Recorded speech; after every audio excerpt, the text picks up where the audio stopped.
Ladies and gentlemen, boys and girls, and legionnaires of all ages, welcome to the Wrestling Legion Weekly Podcast. I'm Nick the Geek, and I'm joined, of course, by my two co-conspirators, my two cohorts, and my two best friends. We are joined by the blondest man in all of professional wrestling media. I don't know. At the minute, I've got a lot of dark at the minute. Can we start again? All right. Ladies and gentlemen, boys and girls, children of all ages, welcome to the Wrestling Legion Weekly Podcast. I'm Nick the Geek, and I'm joined by my two cohorts, my two conspirators, and my two best friends. I'm joined, of course, by the Joey Styles to my Tony Schiavone. We are joined by Sai. Sai, how you doing? I'm really good. Good to know. And we are joined by the Redeemer himself, fresh from a trip to WrestleCon, where he got to meet his tribal cheeks. We are joined by Andy. Andy, how was your week? Fantastic, thank you, Nick. Brilliant. This is why we keep you two on hot takes. Right, gents, as you can tell by the backdrop today and the title to the podcast, we're here to talk about one man and one man only, a man who, in my opinion, is the GOAT of professional wrestling, the most sustainable, longest-lasting wrestler in the history of the business. We're here to talk about the Stinger. So, I think Mil Mascaras wrestled for longer. Yeah, but no one cares about Mil Mascaras outside of Mexico. Maybe Fabulous Moolah. Yeah, again, no one likes that. He's up there. Yeah, he's up there. Yeah. Well, in my opinion, Sting is the GOAT. He's the reason I'm a fan. I was 5 years old in 1988 in Australia, and my dad shoved on Ric Flair versus Sting at the Clash of Champions in 88, the 45-minute draw. And thanks to Sting, I've been hooked on professional wrestling ever since. The man is truly special to me. He is one of the greatest, if not the greatest, in-ring worker of all time for what he's able to do and what he has done for the business. And this past Sunday, we got to watch his final match, guys. I loved it myself. I thought it was a phenomenal piece of work. I thought going through the glass was a little bit much. Considering that Darby had done that ludicrous dive a couple of minutes before to go through the one himself. But what did you think of the match, boys? What did you think of his retirement? What did you think of the whole event? Sorry? So, I don't know. Should we start with the positive or the negative? Go whichever way you like, mate. I think the tribute video they came up with, like before the match, the package that they did, was fantastic. The entrance, the way his sons were dressed up in like various forms of his gear and makeup, excellent. Anyone that knows anything about me for years knows that I'm not a fan of the Young Bucks. Can't stand them. Don't like the sophomoric humor. Well, that'd be three people in this room, Simons. I don't like the gimmick. I don't like the faces. Generally, it takes a lot for me to watch a Young Bucks match nowadays. I'm not a Darby Allin fan either. I think the glass spot was completely unnecessary. People in the crowd getting glass coming at them. There could have been another way to take him out of the match for the finish they wanted. That was just a little bit much. I mean, we got what we expected. He started off really strong with the Stinger splashes and the double Scorpion Death Drop. It felt like more of a sports entertainment match than an AEW match. I think that's fair to say. But then Sting spent most of his career, outside of AEW anyway. His run in AEW has been great. I think it was 30 matches undefeated now, which 28. There's something like 29, including this one. You look back at his runs in WWE and TNA, and this was a much better run. I could say I would have changed the three people he was in the ring with for his last match. But that aside, it was entertaining. I was left with a tear in my eye. Probably the best AEW pay-per-view main event I've seen in a year or more. Yeah, I'd agree with that. Speaking of the Young Bucks, Andy, in my reasoning, the reason Sting picked the Bucks as his final opponent, even though I didn't like it, was because Sting has always been the poster boy for how to make it outside of WWE. Like, if you want to talk about a guy who's made his millions and made his name outside of the world of the McMahons, it's Sting. And as much as I dislike the Young Bucks, they've kind of done it themselves. The Bucks made all of their money and all of their name outside of the biggest machine in the business. And I think that might be why Sting picked them. What do you think? No, I think he picked him because of the fact that it's one of them, isn't it? Everyone, like, even when I seen he was fighting the Young Bucks, I thought, oh my God, the Young Bucks are going to beat him on his way out. And I think everybody had that same feeling because of the whole EVP stuff. And, you know, they brought that into the whole story as well. But I think even if you look at it from real life perspective, you know, the Young Bucks have always been kind of pinned, or, you know, as people who will get what they want, and they're always in Tony's ear and stuff like that. And it was kind of like, oh my God, you know, how dare they put themselves in and book themselves to win Sting's last match, which is what I've seen a lot of online. And I think maybe that was the reason why they done what they done. I picked the Young Bucks, and to be honest, it was a good thing, because I admit I kind of thought that was going to be the case and they were going to win it. And the fact that they didn't was a nice surprise, and, you know, they done it really well. Can I just add, the unforgivable thing for me was cutting him off halfway through his thank you speech. The feed just went dead. It's funny you should mention, we were talking about that before we went on air, and we were saying that the 8-way scramble could have been cancelled. They could have literally pulled that from the card, and then Sting would have been able to do his full farewell speech without the feed getting cut, without going off YouTube. Yeah. Because that scramble match was fun. Admittedly, it was fun, but it was completely missable. It didn't really add anything to the card. They could have done it on Dynamite. Even if they just cut it down to just being Wardlow, Cage, Lance Archer, and Hobbs, one, it would have kept the Meat Madness name. And I think it would have been a much more structured match that felt a lot more flowy. Yeah. Yeah, and that's the thing, is that's where we were saying about Tony's time. And I think, you know, if you're going to have that match on there, you've got to time it better to make sure that you've got enough for it at the end. Because, as you say there, his speech got cut off. And it's like, well, you know, it's Sting's last match. It's the match and all the rest of it. You've got to leave time for this stuff. And he just didn't. No, not in the slightest. Yeah. No, I just want to take a couple of minutes, guys. Everybody knows why I'm a Sting fan. I explained it before. My favorite match in wrestling history is Sting versus Diamond Dallas Page from the 25th of July, 1999. The same night Sting won and lost the world title in 1 hour. I love that match. It's Diamond Dallas Page's greatest match. It's one of Sting's best matches after his return. Oh, you mean, sorry, you mean the Nitro match? The Nitro match. I do indeed mean the Nitro match. Yeah. I love that match. It's DDP's best match in WCW, in my opinion. I think it's phenomenal. Well, there's one argument for another Page match, but Goldberg was his opponent, and nobody got to saw the match because of the way the pay-per-view was structured. So that's a different way of saying it. But just to take a couple of minutes, memories of Sting. Like, can we just say that Tony Khan takes this being like WCW far too serious with the really does. It really does. But I just want to say, Si, some of your favorite Sting memories, why you're a fan. Okay. As a kid, so I grew up watching World of Sport primarily until I got into WWE. Didn't really come across WCW till around about 1990. And I was confused as a kid, and I'll admit this one now. You can all rib me for it. But when I first saw Sting, I actually thought, who's this blonde guy, and why is he wearing the Ultimate Warrior's face makeup? Which, yeah, I mean, you know, there's probably a lot of people went through that. But when you watch him, it was like the Warrior's face paint with Bret Hart's finishing move, and it's like, But no, I was a fan straight away. Maybe just a little bit after you kind of came across him. I remember his matches on the early Nitros when Hogan and Savage were coming in, and it was like Sting and Luger and Flair that were holding that place together. I couldn't really say I've got a favorite Sting match because there's been so many good ones. The DDP match was great. The Hogan matches were great in a different way, completely different way.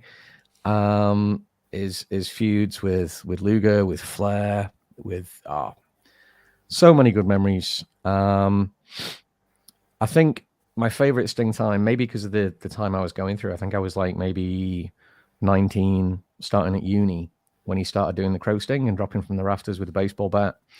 And it was just the little things. It was so exciting every week. Yeah.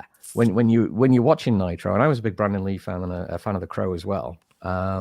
But when you're watching Nitro and you don't know whose side this guy is going to be on, and he just keeps appearing from helicopters and rafters and pointing his baseball bats and leaving you with more questions than answers. And that went on for the best part of a year. And looking back, I think it's a crying shame that he didn't wrestle during that time, because we could have had, a whole hell of a lot more classic Sting matches to look back on.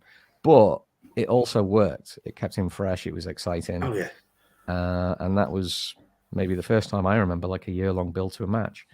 That was 18 months, wasn't it, the build-up for Hogan? 18 months from the promo where he was wearing the red and white, turned his back to the crowd. So whole promo away from the camera. Yeah, like 16 months from Bash at the Beach, wasn't it? Which I think was his last match before that. Always been one of my favorites. I'm not quite the same basket as you. I wouldn't say he was my favorite wrestler. I was always a Bret Hart guy. But definitely, now that he's retired, I think he's claiming a place on my Mount Rushmore. It was an emotional match. You've watched these guys 36 years. Yeah, 75% of my life. And wrestling won't be the same without him. No, I'd agree. Andy, some of your favourite memories? So I was chuckling there when Si said about the Ultimate Warrior, because I got a Galoob set when I was a kid.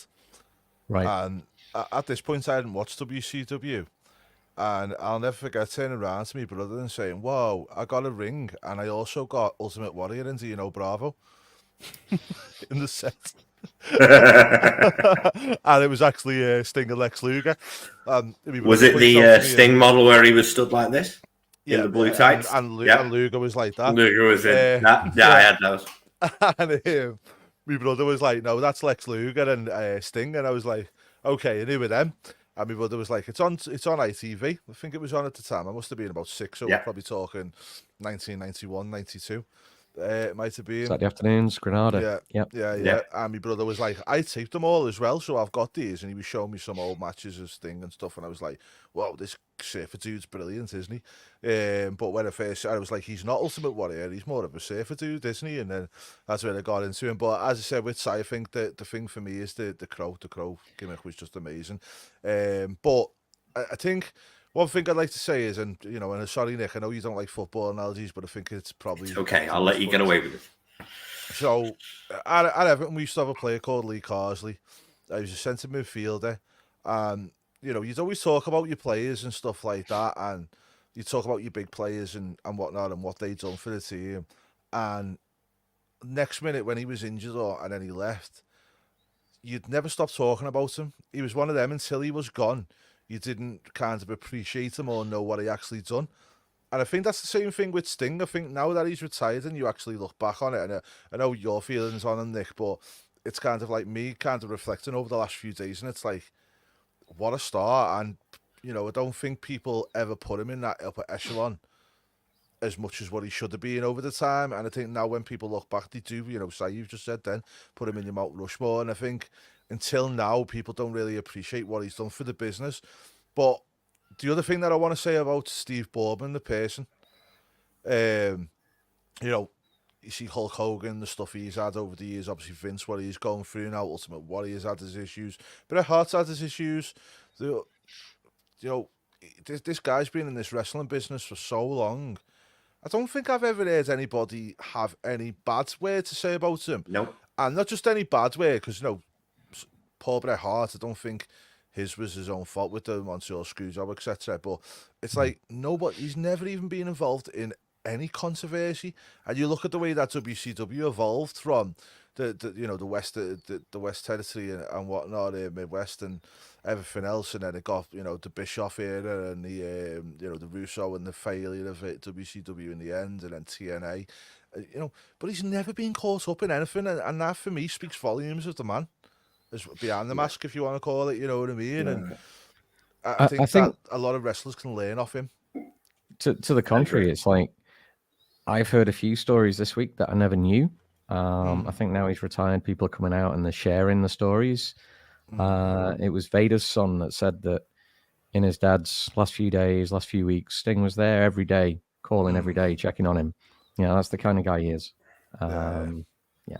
No, I think somebody who was quite as high people get eaten up by their own egos and stuff like that. And, you know, Yep. Steve Bourman, the man, I don't think was that type of guy. No. You know, obviously, I don't know him Sting's, personally, but you could argue that Steve's career would have been even greater than it was if he wasn't such a nice guy. Because if you look at his WCW run, he constantly stepped out of the way. He was the guy after Flair, but Flair positioned him to be the guy. And then Hogan and Savage were coming in, so Sting took a step back. Everybody else came in, Sting took a step back. He was always about the company and the business rather than himself. And as you say, I think a lot of wrestlers in the modern day can really learn from a guy like Steve Borden and understand that you don't have to be an arsehole to make it in this business. You can be a legitimately good person and you can still become a star. I mean, I think Ric Flair said it the other night of Steve Bowman and Ricky Steamboat are two guys that were far too nice to have ever been in the professional wrestling business. When you consider how cutthroat wrestling can be, the horror stories that we've all heard over the years about one person or another. As you say, there's none about Sting. And Flair knows best because he is an asshole. Exactly. Takes one I to think know that could have, like you say, that could have benefited Sting to a certain extent. I always think back to, I think it was 2000, where we had Sting making a comeback when he'd been burnt by like a fireball from when he got thrown off the Titantron. Yeah, but you know, his entire face was covered in bandages and he was wearing black. It could have been anyone. What's the point of bringing a guy like Sting back in a position where you could use like any stunt double to do it? And he agreed to that. And I think, like you're saying, if he hadn't been as nice as he was, that's the kind of thing you might have said, no, I ain't doing that, which would have benefited him. Hey, bro. That's it, mate. And I think, like, the other thing with him is his longevity in his career and stuff like that. But I think the one thing that I sat back, and it made me sad, it made me happy for Sting, but it made me sad on a whole of, like, if we go back and look at the likes of some of the greats, Bret Hart, Stone Cold, you know, Hulk Hogan to a degree, none of them got to go out on their own terms. No. But Sting, for somebody who's been in the business so long and done what he's done, he got to go out on his terms with his happy ending, and it was just, you know, yeah. No, it really was. I had tears in my eyes watching that match on Saturday. Even the Dynamite before, where he did the rafter spot for the first time in for the first time since Sacrifice in 2007 in TNA was the last time he did that rafter spot. And to see him, to see him do that again, like, it took me back to when I was a kid, watching him come out of the helicopter on Nitro to save DDP and then back up into the rafters. Can I just say, obviously we've all watched Raw now as well. I thought it really nice spot by WWE, and also the fact that they mentioned him on the TV show speaks volumes for the man that is Sting. I think it was nice. It was a nice tip of the hat from Cole, but I do think that Cole cut McAfee off quite quickly when he started saying, "Oh, that was a great match last night," and Cole did cut him off. But that's the benefits of having Pat on commentary, isn't it? Because he can say what he wants. Yeah, so he wants to get away with it. Yeah. I mean, it was disappointing that WWE. I mean, it was expected, but disappointing that WWE didn't allow them to use any of the WWE. No. They didn't ask. It's been confirmed. AEW did. Why not? Why wouldn't you have asked? They didn't ask TNA either. That's really stupid. Realistically, yes, Sting had a very small part to play in WWE in the annals of its history. We had the Triple H match. We had the but they owe Mid-South and WCW backlog, don't they? Yeah, you know the one like you know the match he had in WWE. Sorry, just to cut in a second. The match he had in WWE that I remember really fondly, that everyone forgets. Did you know he teamed up with John Cena on Raw? Yeah. Yes. Which I thought was great, because I always saw Cena when he was coming in 2002 through to maybe 2006 as like a young Sting. And yeah, they had a match together on Raw, and I think little things like that were good parts of the run that a lot of people forget. Yeah. Has anyone seen John Cena's OnlyFans? Oh, it's the best. No, and I don't think I ever will. Oh no, you want to? It's so funny. Can you actually see him on it? So, or is it just invisible? No. So when he was turning around and saying, "Come and watch me teabag," and when you actually go onto it, it's got a bit of a picture smiling with a teabag going into a cup. Nice. And then it's like, come and watch me fondle some balls. And then again, you go onto it and he's got 2 balls in his hand going. Oh, God bless John Cena. He's hilarious. So good, so good. But just before we move on, and I know that we've spoke a lot about Sting and stuff like that, but can I go back and say, Darby Allin, you absolute fuckwit of a person. Why jump from that high through glass, right? And also, I don't know if you've seen, but there was actually a fan that was injured. Yeah. A shard of glass Yeah. went into the eye. So Yeah. that's absolute stupidity. But also, for 2 reasons. One, there's no need to use real glass. Say glass looks just as good. But also, 2, it wasn't your match, you tit. That is the thing that annoys me the most is step back and let Sting have the limelight and stop doing stupid stuff like that. Yep. Well, I thought Sting getting thrown through the glass was a bit much, but I know why Steve did it. Like he said at the end of the match, he was always a risk taker, and he wanted to go out with people remembering him as a risk taker. But the glass that Steve went through was shatter glass. Right? It was shatter glass. It was safe. It was undone. And especially after the whole CM Punk Jungle Boy fiasco over real glass. Yep. Using the state of Derby. Is, though, you know what? The fact that I heard everyone going on about CM Punk, I don't care about CM Punk because at the end of the day, he shouldn't do it. It doesn't matter whether it's CM Punk with the whole Jungle Boy stuff. He shouldn't do it, mate. And the fact that a fan got injured is just absolute. I hope AEW are going to get sued to death. I'm going to rant, and you guys have heard this before. But this, to me, sums it up completely. In no other form of entertainment nowadays, be it TV, radio, films, movies, whatever, do 2 performers deliberately hurt themselves or their fellow workers. Think about that. So why does it still happen in pro wrestling? The key with pro wrestling is to be safe, hurt yourself. Yes, you tolerate a certain amount of pain with some moves, but make it look like it hurts a lot more than it actually does. And as Bret Hart used to say, it's the illusion of violence. Yeah, that is the secret. That is the key to it. Now, when you're actually hurting yourselves, and I'll say the same nowadays when it comes to blading and things like this, it doesn't belong in this era. I loved it as much as everybody else when I was younger, but actually cutting yourselves or your opponents using real glass and a lot of things you see worse than that in certain indies. Have we reached a point where there's no time and place for that? Because it wouldn't be accepted in any other kind of entertainment. Yeah, because nowadays the world's evolved, mate, right? And you can use blister packs and stuff like that to be able to do things like that. So there's a safer way to do it. On top of that, if you look, interesting that you mentioned movies, right? Back in the day in movies, they used to have explosions going off and all the rest of it while you're driving through it, and they do stuntmen and all the rest of it. Nowadays, to negate the risk and because the technology and everything's evolved, to use CGI because it's a lot safer and it doesn't need to be done. And that's my attitude when it is don't do it unless it needs to be done. Now, perfect example is the Crow. No, it's the Crow. Brandon Lee unfortunately lost his life because of a misplaced round in a stunt gun. Yeah, which is just no one ever did that again. Yeah, this stuff again recently. To who? On the Michael Baldwin's film. Alex Baldwin, sorry, yeah. Alex Baldwin's Grit film. It happens again, and they were saying like, how on earth has this happened? Because again, they have armorers and everything else on site that are meant to be stopping all this stuff, but unfortunately, it did happen to a girl with the thingy. But sadly to say, with a gun, there is no kind of way of doing that differently. Unfortunately, now at the moment, so they still do that. But my thing is Cody Rhodes. So Cody Rhodes was, when was it? The other couple of weeks on Raw. The bull rope match.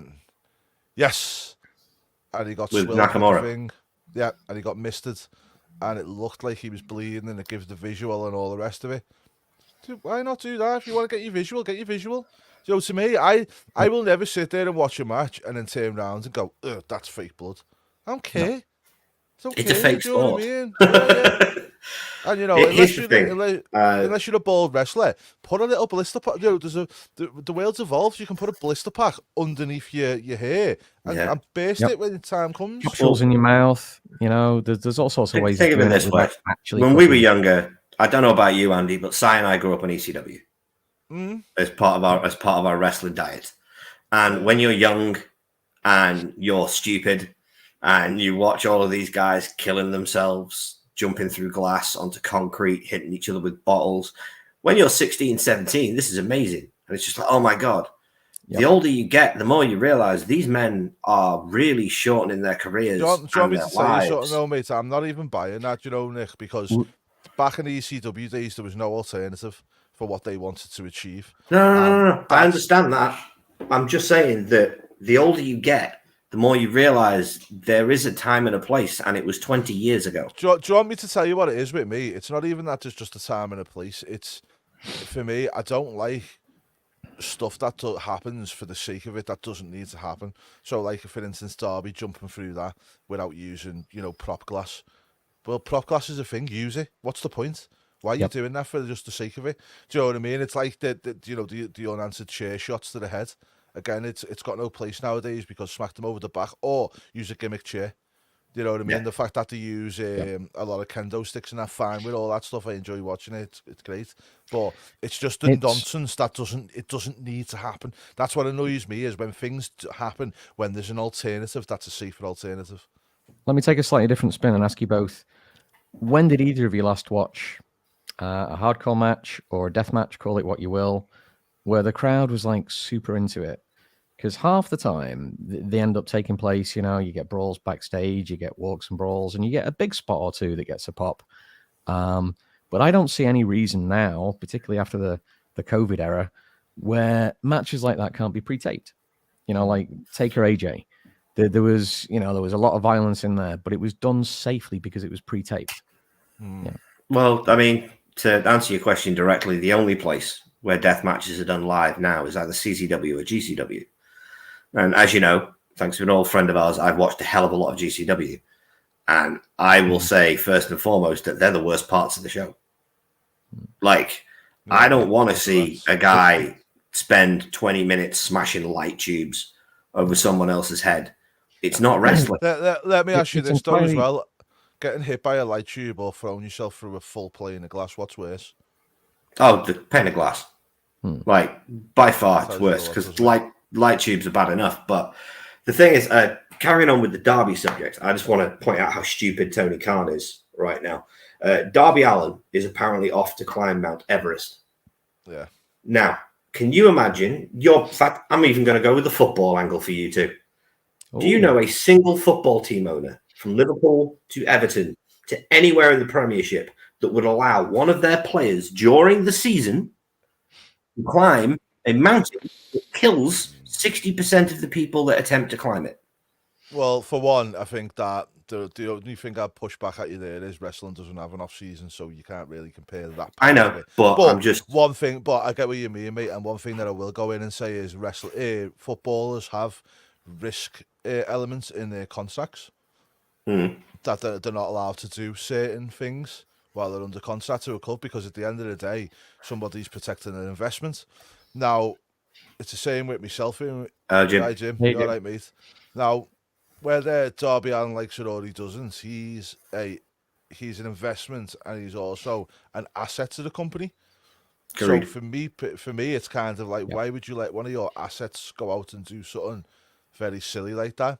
Now, I don't know what 60% of people, but you don't know where Mount Everest nowadays. It seems like it's a more realistic proposition to climb it than what it probably potentially was in the olden days. So might not be as much, but there's still a certain risk there that for me, I wouldn't be letting Darby go and do that. But at the same time, you don't know the conversations you had. I don't know enough about Mount Everest to turn around and say that nowadays it's not, because I know Kilimanjaro have climbed that one. And I know that back in the early days that was known as a really dangerous mountain. Nowadays it's not. It's quite common for people to go up there. So I can't really comment on something that I don't know too much about. But on the basis of it, it is a bit of a daft thing. And also it's daft at the fact that the guy's not injured and he's given him 3 months. But you say that, Russ. So Russ has said there, all you need is a nice London policy. Lloyd's wouldn't cover you for that, mate. If you were in a wrestling company, and I know this, mate, because that's my background, I do insurance, he would have to take out a full separate policy for that. That would cost a lot of money, because they, it's all based on risk assessments and stuff like that. But I can tell you one thing, with Darby's lifestyle and stuff like that, he will not be covered by Lloyd's, because Lloyd's do send people out, they send assessors out to assess your lifestyle, etc. So they wouldn't cover you. I mean, what people do in their free time is up to them. Yeah, I'll just add that. Oh yeah, But yeah, I think also for my opinion, I think Darby from a business and career perspective is a bit silly because you're just coming off the hottest match of your career. You and from Tony's point of view as well, is Darby over the time with Sting has probably been introduced to a lot of fans that he probably potentially wouldn't have had exposure to. But agreed. also Sting's last match would probably have drove a lot of fans from a different era, a lot of nostalgia just coming in for that one match that have been exposed again to Darby Allin, and for him to then turn around and say, I'm going to go and take 3 months off now, even from a momentum perspective, in my opinion, it doesn't make sense to me. No, but I mean, I've got to say, if there's a negative that came out of this match, it's a negative for Darby. Because I was talking to Jimmy about this the other day, and they have to now surrender the tag belts because Sting's retired. Darby can't defend them on his own without a partner. Darby Allin, the idea behind partnering him with Sting was to give him the rub. It was to elevate Darby via his association with Sting, which to a certain degree it has done. But giving them the tag titles, in my opinion, was a waste of time. They didn't add anything to the match. They didn't add any unnecessary stakes to the match. All it made people think was, oh, the Young Bucks are going to beat him and take the belts. Right? It doesn't do anything for Darby having to surrender those titles. I don't know, because I feel like it gives Sting a run, a championship run in AEW, which he never had. So, no, what's Jimmy saying? As well. Yeah, but the biggest moment of Darby's career also created a reset point for him. There's nothing he can follow up with because of how he's booked it. Yeah, I'm not saying that he can follow up with anything more, Jim. I think it's just more for the fact of because of the exposure he would have gained from being in Sting's last match and, potentially being exposed to a lot more casual fans that might not have known him. Are they going to wait around 3 months for him to reappear? Or are they just going to look and go, oh, that guy must have gone? So, especially in the now generation. When we're talking about this, you also need to be talking about what's happening tomorrow night. Because obviously we got Swerve against Darby on Dynamite.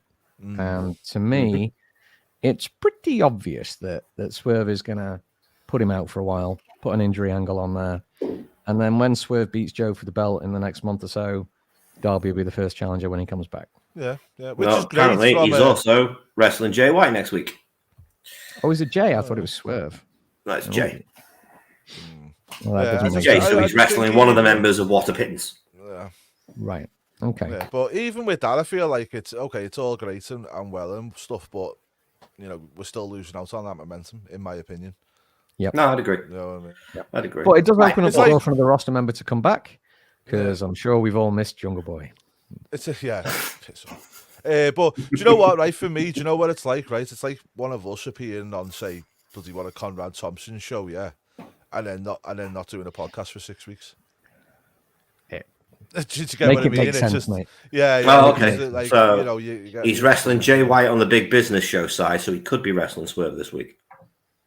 I'm sure I've seen Swerve against Darby, but it might have been Jay. I might be getting mixed up. Yeah. Well, no, he's wrestling Jay on Big Business. So if it's this weekend, this week's Dynamite, he could be wrestling Swerve for all we know. Okay. Right, in fact, quick point out, just over the whole pay-per-view, guys, while we're on the subject of Revolution, myself, I thought there was one throwaway match, which we've discussed, the 8-way scramble. I think that could have been left off the card. But from top to bottom, I thought it was one of the better shows that AEW put on in the last couple of years, as far as the matches go. Jay White versus Eddie was great. Christian versus Danny Garcia was great. Like, FTR versus the BCC was really good with a surprising outcome.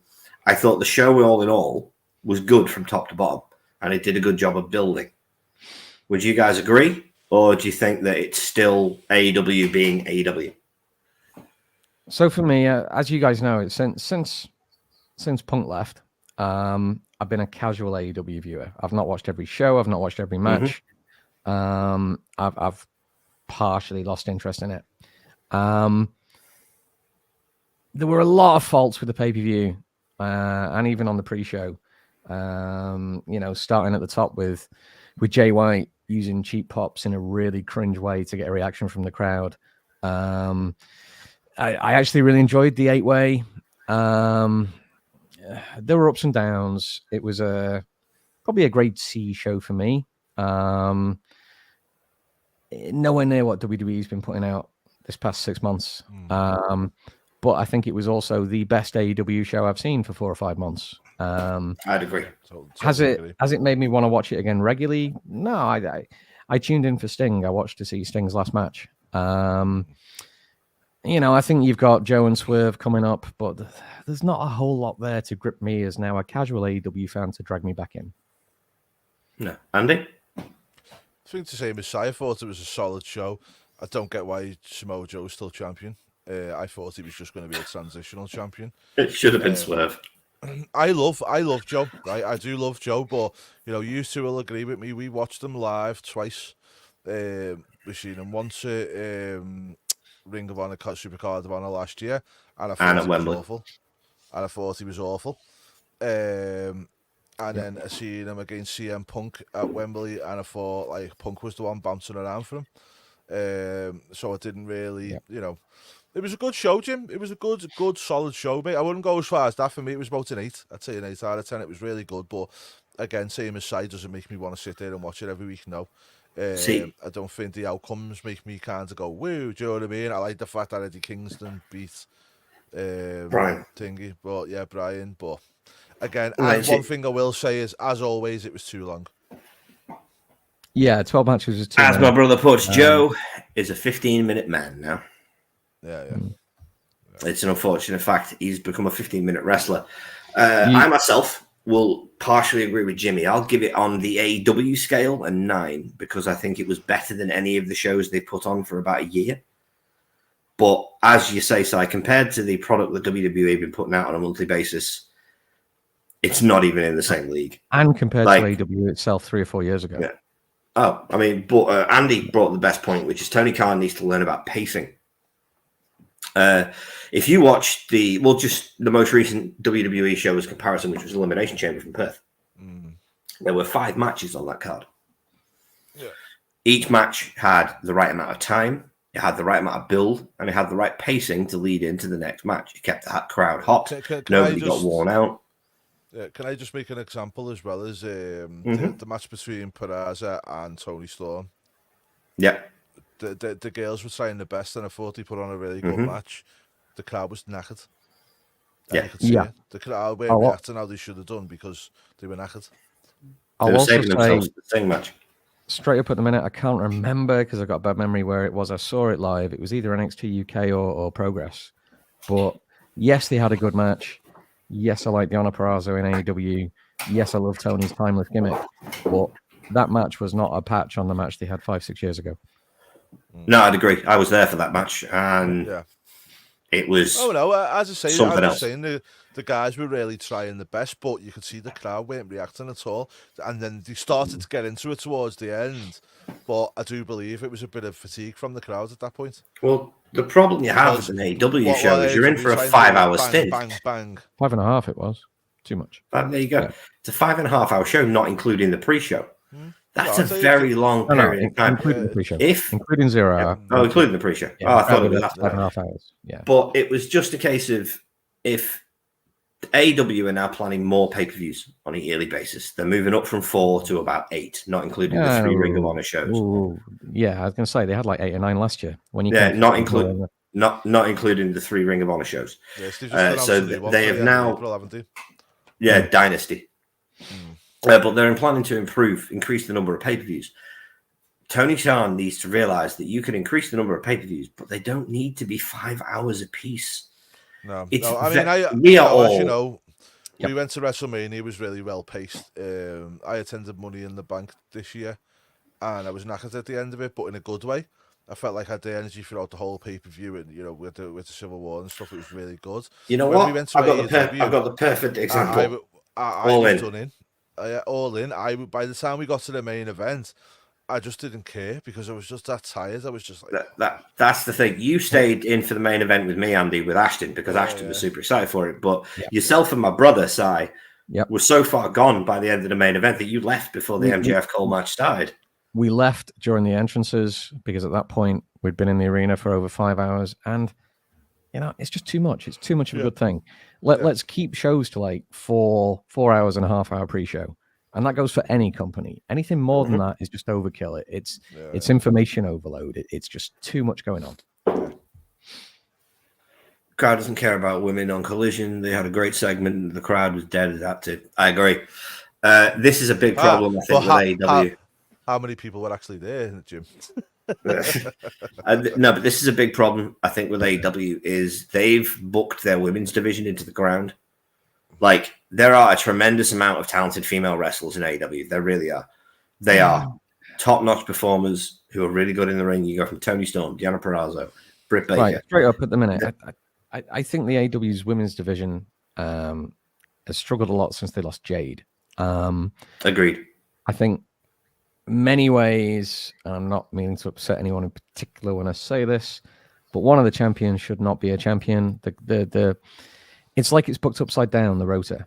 It's like the young rookies who have a little bit of potential have one of the belts, and the veterans never seem to win anything. Kind of the same in and then the men's division is kind of booked the other way around, where it's the guys that have been around for years that don't need to be holding the title anymore are holding the title, and the young up-and-comers that should be holding it like Swerve are left in the wayside. The women's division in AEW is a lot better than it was. Agreed. Not a patch on WWE, not a patch on Impact, in my opinion. Well, Impact have had one of the best women's division for years. Yep. I think the women's division is probably a really big indicator as AEW as a whole, because if you look at Toni Storm with the Timeless character and everything she's done, it's really got over and it's really done well. And that's down, in no parts of Toni. So Toni's done a really good job of what she's done and the way she's breathing the character and everything else. And it's kind of like, in WWE, you've got writers and you've got people and they talk and they make gimmicks and they do whatever they do, yeah. In AEW, unless you're going to do it yourself, it doesn't really fill me with any kind of confidence that AEW can make a star without the star making themselves type thing. Here's the sad, honest truth is when AEW first came out, it was a breath of fresh air.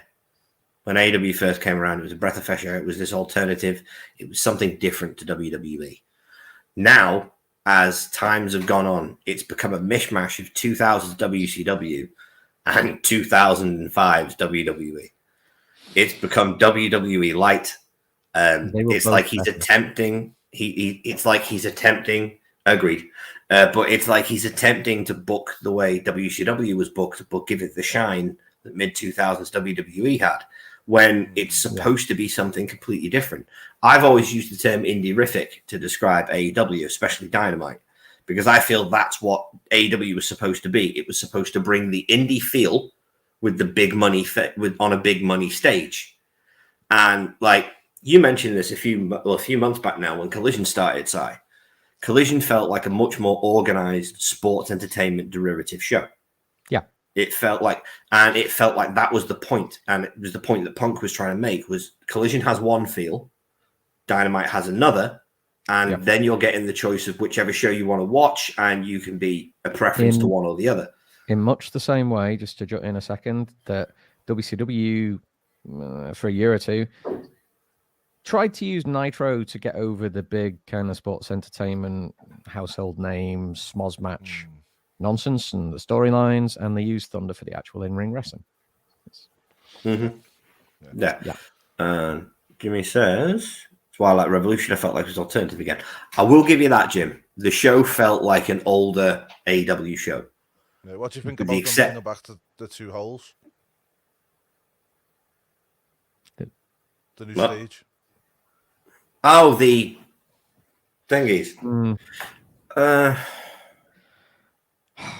I think they need to figure out which one Swerve and which one Hangman walks through for a start. Let's just leave it at that. For one. And another thing is, if you're going to steal anything from TNA, the entrance tunnels is not the thing to steal. Mate, two holes are always better than one. That's what she said. Moving on. Right, moving on, lads. It's that time of the week again when I ask you, what do you want to talk about? First of all, from me, the Cody Seth segment from Raw last night was pretty good, to be fair. Thought It it was. was really good. I thought the only bit I thought was Cody Um, was a bit stupid at the end because you know, Seth was going on about how, like, he said he'd have his back, and he goes, "Are you going to have my back?" And Cody steps away as though he's thinking about it, and it's like, mate, you need him. Like, what are you thinking about? You actually need, you need him. What are you It know what I was mean? meant What are we daft. trying to get here? And I kind of got where Cody went with it, but I think he tried to use mannerisms and stop the talking to get his To build suspense. points across. When realistically, you should have said to him, "Look, mate, you've only just come back from injury. I'm a bit concerned about whether you can wrestle 2 nights in a row. Is it going to hurt you and stuff like that, or can you actually do it?" But he didn't. He kind of just went quiet and was like pondering, and it was just like, wait, like, speak and ask him about it. So it was, But I thought Seth Rollins, it was one of the best promo work he's done in a long time. It was really, really good from him. No, it was great. I really enjoyed that whole section. I think they've done a really good job building this whole feud, considering when it's been put together from. The Rock's doing a phenomenal job, as we all knew he would. Like, his heel work is, like, people can complain about him calling everybody a crackhead and a meth head and Arkansas or whatever they were, but I thought that was hilarious. It worked. It got everybody booing him. Yeah. Can I go on a bit of a rant here, please? Of course you can. Right, fuck you to all of you little snowflake candy-ass gimps on the interweb who were going on. First week it was The Rock's body shaming because he called someone a fatty in the crowd. Fuck off. Number 2 was then when he called people thingy, he was drug shaming, he was making people think. Do you know his fault? He got a statistic, mate. If you go online, there's statistics there for you to look at. There's a high crack addiction. I've got to stop you, Andy. Arizona. Sorry, mate. You're going to offend people. We can't have you Karen shaming. No. Yeah, go fucking chew a brick, you fucking Karen pricks, and let The Rock do what he does. At the end of the day, like, there's just, honest to God, if my kids grow up like this, I'm gonna fucking drown them in the water. What it is what it is. If you don't like it, don't watch. End of the day. Go and identify as a toaster, you gobshites. No one is forcing these people to watch the product in any way, shape, or form. No one is holding a gun to their head and saying you have to watch The Rock's promo all the way through. If you don't like something, turn it off. Change the channel, watch something else. There's plenty of other things to watch, especially wrestling. There's like 30 other promotions you can go and watch, from LLW to New Japan. Go and watch go and watch YouTube and watch someone tell you how do you fucking identify as a fucking cap. You know what I mean? If that's what you want to watch. To bring it slightly back to AEW, the same thing happened with Will Ospreay's match with Takeshita.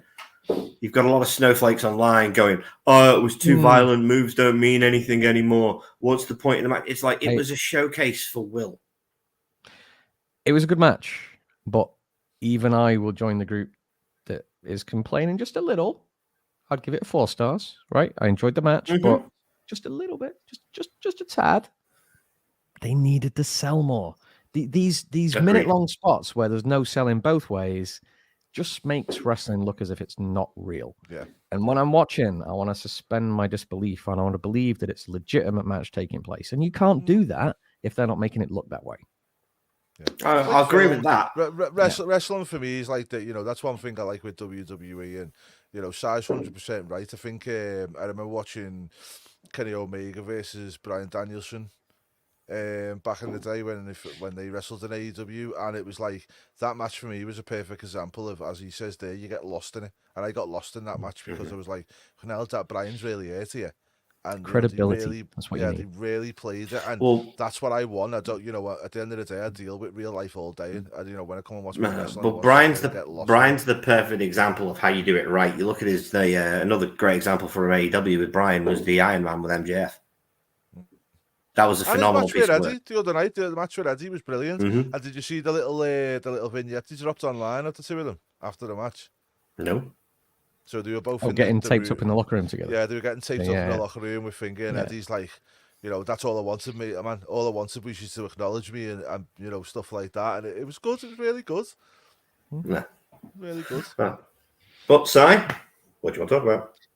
I would like to stick on the Raw bandwagon, and I'd like just to stop a minute, like Andy says, and acknowledge what a great episode it was. I think in ring-wise, we had 2 or 3 fantastic matches on Raw. But I'm going to talk specifically about Gunther in a match that I wasn't expecting when he fought my boy, Dominic Mysterio. Now, I've been privileged enough to see Gunther or Walter, as he was, wrestle live probably nearly a dozen times. I've seen lots of different men of different shapes and sizes take those knife edge chops. I've seen Dragunov destroyed by them. I've sat front row and I've been like, oh my God, how's he not just giving him a heart attack, hitting him that hard in the chest? But some of the chops that Dom took, wow. Just wow. That was one hell of a match. Unannounced, unpromoted, wasn't expecting it. And to me, it absolutely stole the show. And I'm going to say it's the match of the week. That match was better. And yes, I'm slightly biased because I'm a Super Dom fan, but it was better than anything I saw at Revolution, better than anything I saw on SmackDown, better than anything I saw on TNA last week. I'm still hoping that the Scramble goes to some kind of a Smoz finish and we get a ladder match at WrestleMania, because my boy Dom needs to take that gold, and doing it in a ladder match is the way to do it. To protect gold. By the looks of it, unfortunately, Simon, Dom is not going to be in the Intercontinental picture at WrestleMania because he's not in the gauntlet next week. They're having a gauntlet match between Sami Zayn, JD Madonna, Bronson Reed. I've seen the graphic. How many men do you usually have in a ladder match at WrestleMania? 6. 7 or 8. 6. 7 or 8. Well, the last few Monday Night matches at Mania have had 8. Do we not think that Dom's going to be having versus Ray now that Ray's back? That could be the way to go. That's an interesting one.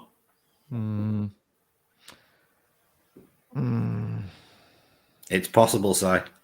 I'm just reading this comment down here from the Drip King, and do you guys know how upset I'm going to be if Dom loses 2 years in a row at the Showcase? Oh, I know. I know. I'm well aware. It's time to put the IC goal on him. Okay, let's just make the pieces fit. Okay, yeah. And also, can I just say as well that Dom's work on the microphone, as we know, is being amazing. His character work's being great. But last night, he really showed a coming age with his in-ring work. He really did, mate. I couldn't decide myself whether his selling was so good or it was just whether Gunther was legitimately as hard as he could. Well, both of you know, out of the three of us, I've been Dom's biggest detractor. I don't agree with nepotism in professional wrestling, never have. But Dominic Mysterio has proven in the last year and a half that he belongs on that roster. His ability to, what's the best way to put this? Coagulate a storyline. Has become remarkable. He doesn't have to say a lot, but everything he says means something. It takes a long time for a lot of wrestlers to learn this. He's picked it up in the space of a couple of years. I like to coin that meaning that you're getting across as like being regal-esque. Yeah, I'll take that. Oh, I'm in that club, Jim. Don't you worry. Dom's the man. Right, ladies and gentlemen. But it's come to that time of day again when we say that's the show. So, gents, anything to plug? No. Obviously, the lead up to Mania now, we'll be doing our weekly show, but then also we're going to be doing a special with all of ourselves plus the Drip King. And then we're going to be heading over to the Drip King's channel to Positivity Wrestling and doing something over there because obviously we've got some time off work in the lead up to Mania.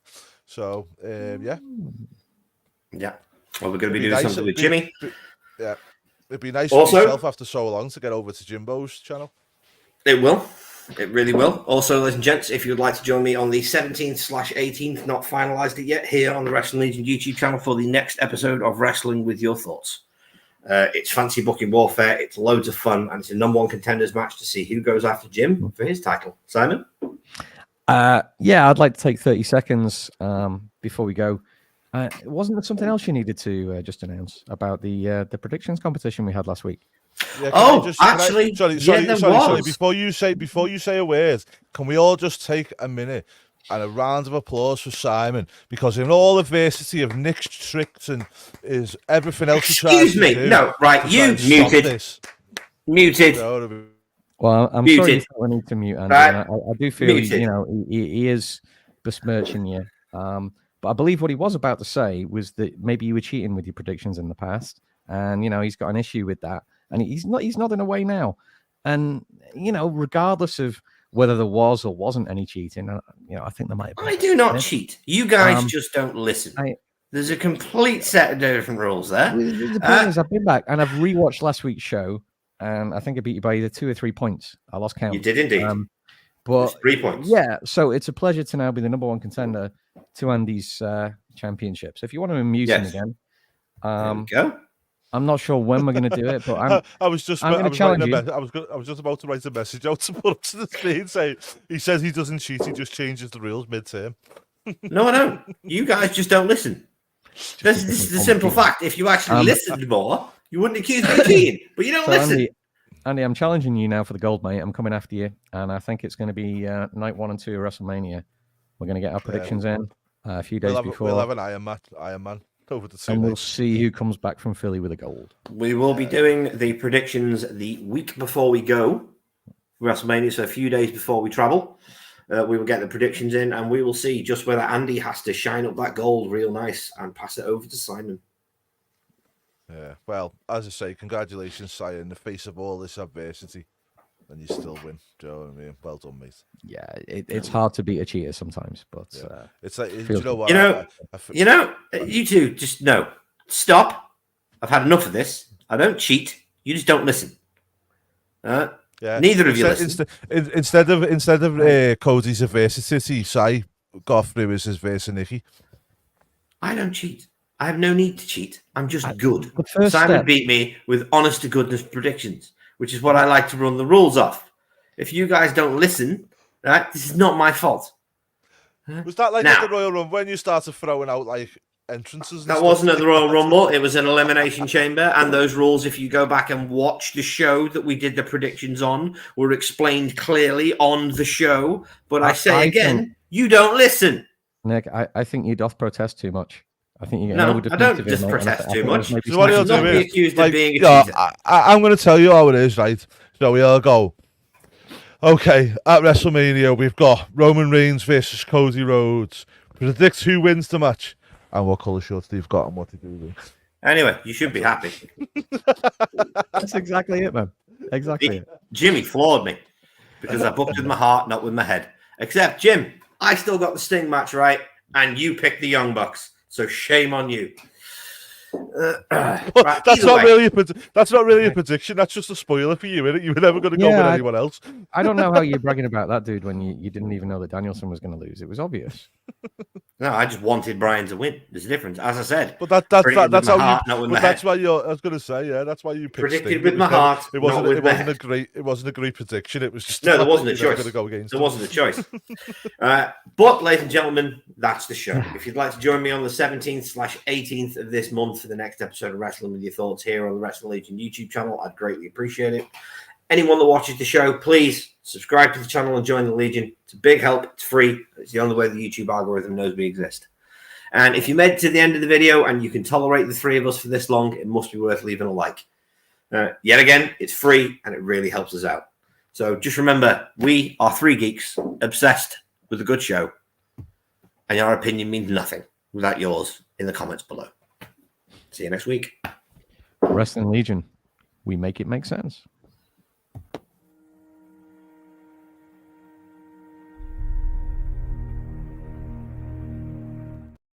We're still